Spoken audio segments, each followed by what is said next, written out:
And I got to start on the exercises that I used when I was at Columbia in New York during the screenwriting course. The whole notion of moving very deeply inside a character before you write a word of dialogue is extremely important. People write dialogue first, and it's a mistake. It's a real mistake. Because characters are willful creatures. They'll kind of try and dominate and they will lead you often into areas that are really difficult to recover from.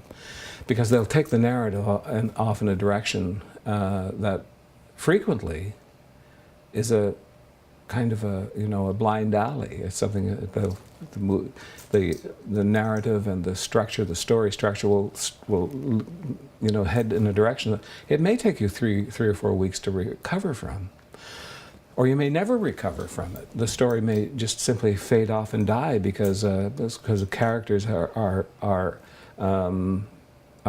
operating superficially, as opposed from a deep kind of understanding from the writer of who and what they are. The character perspective exercises that are at the core of the process are interesting in that they mimic essentially your exposure to, let's take a play for an example. Same thing applies to a book if you're sort of reading a book and getting involved in the characters. We operate with three perspective exercises per character. The third person perspective, it's as though the curtain went up on the stage and you're seeing the people at a distance and you're not connected with them yet. You're assessing them, you know. So you write for a half an hour with that image in your mind of a person at a distance. The second person perspective, it's as though I take a step closer. And it also mimics what happens in a play or when you're reading a book. You get to know the character. You come toward the character.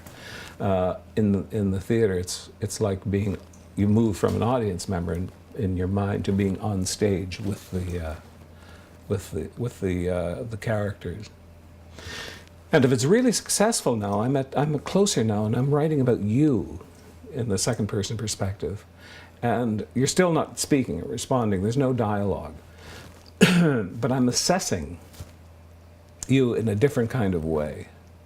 And the suppositions that I'm making are formed from a different kind of experience. And finally, the first person perspective, the I, the writer moves into the character, moves inside the character. So we've gone from 3 steps: third person perspective, the he or she, with the kind of broad-based assessment, or the broader view assessment, to a much more intimate assessment of you as though you were on stage with someone or in the same room or sitting across the table, to the third, which is the first person perspective, which is inside. It's a movement directly inside the character. And it's during that process, those listening exercises and the formation of the story, that you begin to understand who your protagonist is. And the protagonist essentially is the person to whom the play or novel happens. We often think of the protagonist as being this driving force. Often they are. But if there's another way of looking at it, it's the person to whom the play happens is the protagonist. The antagonist is the person that makes the protagonist fuller, richer, deeper, more complex. And oftentimes during the process of the course, during the first 4 weeks when we're working with character primarily, people will come in with a strong idea of who the protagonist is, and by the time they have ended up at the 4-week mark, they've gone, aha, no, the protagonist is actually this is the protagonist. This is the person.